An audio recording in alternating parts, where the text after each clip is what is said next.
Welcome students. In this video, we are going to discuss the practical on natural convection. Aim of the experiment: to determine the heat transfer coefficient in natural convection. Theory: in contrast to the forced convection, natural convection phenomenon is due to the temperature difference between the surface and the fluid and is not created by any external agency. The present experimental setup is designed and fabricated to study the natural convection phenomenon from a vertical cylinder in terms of variation of local heat transfer coefficient along the length and also the average heat transfer coefficient and its comparison with the value obtained by using an appropriate correlation. Description and specification of apparatus. The copper tube is used to study the phenomenon of natural convection. It is vertically held inside the cabin.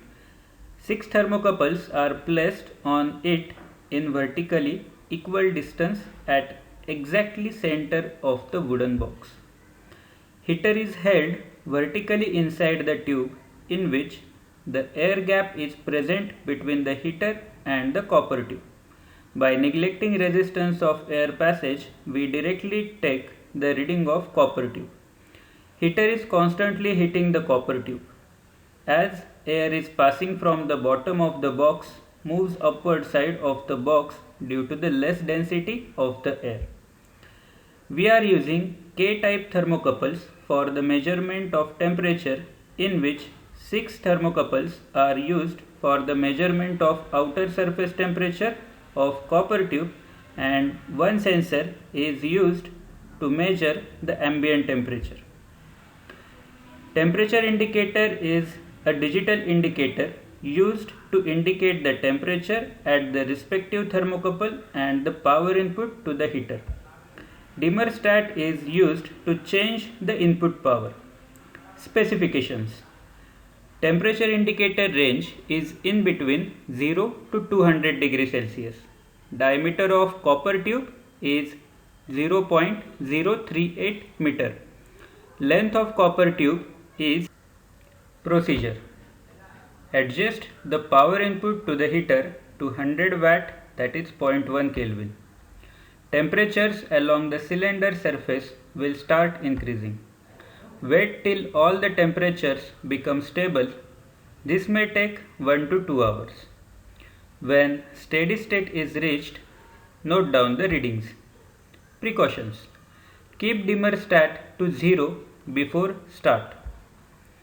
Increase the voltage slowly. So in the natural convection, how to start the setup? Okay, so already setup, all of you already know the setup. So the main, first of all you have to on the main switch, okay, that plug in there, and then you have to on your main switch. Please make sure that your dimmer must be in 0 position. Okay, now whatever we see the steady state, actually what is the steady state? You have to set some voltage and current. So slowly you have to increase the dimmer, and see you have to set certain voltage and current inside that setup. So we will wait for 1 or 2 hours to reach the temperature into steady state, and after that we are going to take the readings. Now this is the setup for natural convection. So in this particular experiment, we are going to find the heat transfer coefficient under the influence of natural convection. So all of you know, when the naturally air which is provided or which is flowing, in that particular mode we call it as a natural convection heat transfer. Now all of you can see the setup in front of you. So remove this. One copper rod which is vertically placed. Okay, we need to find the heat transfer coefficient of that copper rod. 6 thermocouples are equally distance mounted on that wall, on that rod, and one you can see one thermocouple is open. Basically that open thermocouple will record the atmospheric natural air temperature. Okay, heater is actually provided at the center. Okay, so uniformly heat is given at the top side and at the bottom side. Also you can see the portion at the bottom is open and top portion is open. That's why this mode of heat transfer is the natural convection. You can see the setup also, the rest of the things, main switch, then this dimmer to provide voltage and current, voltmeter, ammeter and temperature indicator. Okay, so already we started this setup, so you have to start every setup. You have to wait for 1 or 2 hours to reach its steady state. You can see the temperature is not changing, means the setup is ready for taking the readings. Okay, now one by one you take the readings. How many readings you have to take? T1 to T6 and T7, which is natural air temperature. So now T1 is 104. Before that we will first measure the voltage 78 volt and current is 0.96. Okay, so we take 0.95. T1 is 104, T2 is 114, T3 is 105, T4 is 122, T5 is 130. You can see the temperature is higher nearer to T4, T3 and T5 because heater is placed at the center, and T6 temperature is 120. And last, the temperature of atmospheric air temperature, which is natural temperature basically, which is 36 degrees Celsius. Observation: outer diameter of the cylinder is 38 mm, length of the cylinder is 530 mm, input voltage 78 volt, input current is 0.95 ampere. Observation table: T1 temperature is 104 degrees Celsius, T2 temperature is 114 degrees Celsius, T3 temperature is 105 degrees Celsius, T4 temperature is 122 degrees Celsius, T5 temperature is 130 degrees Celsius, T6 temperature is 120 degrees Celsius and T7 temperature is 36 degrees Celsius. Calculations. First we are going to calculate the convective heat transfer coefficient by practical approach.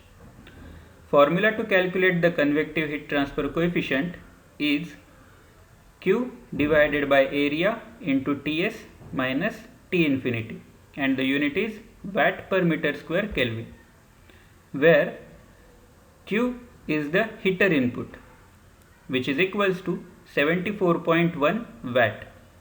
Surface area is equals to 2 pi RL and the value is 0.0632 meter square.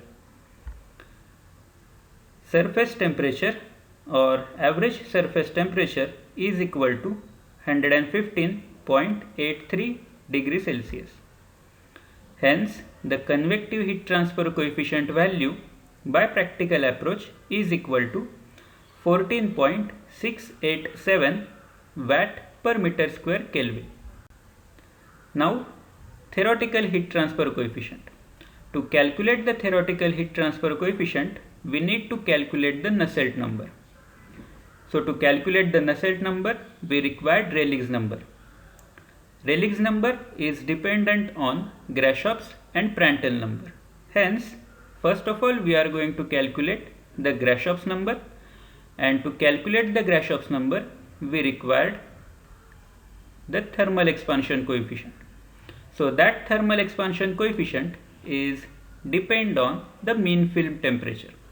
Hence, the mean film temperature is equal to 75.9 degrees Celsius, and the thermal expansion coefficient is equals to 1 upon mean film temperature, and the value is 2.866 into 10 raised to minus 3 per Kelvin.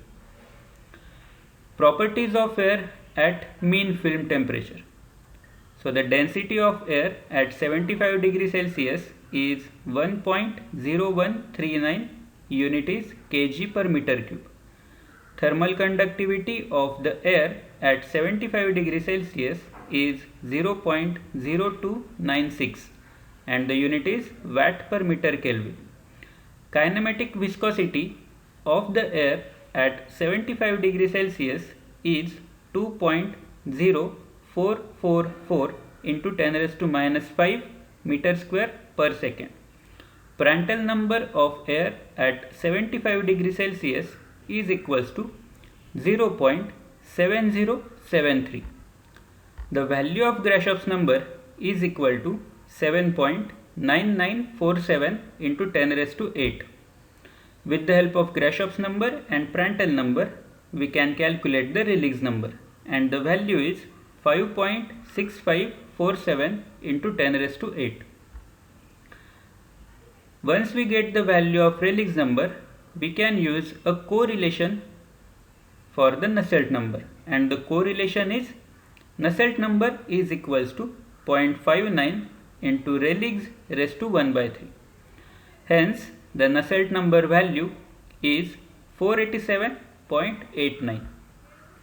With the help of Nusselt number's value, we can calculate the convective heat transfer coefficient of the air. Hence, the convective heat transfer coefficient of the air with the help of Nusselt number value is equal to 27.248 watt per meter square Kelvin.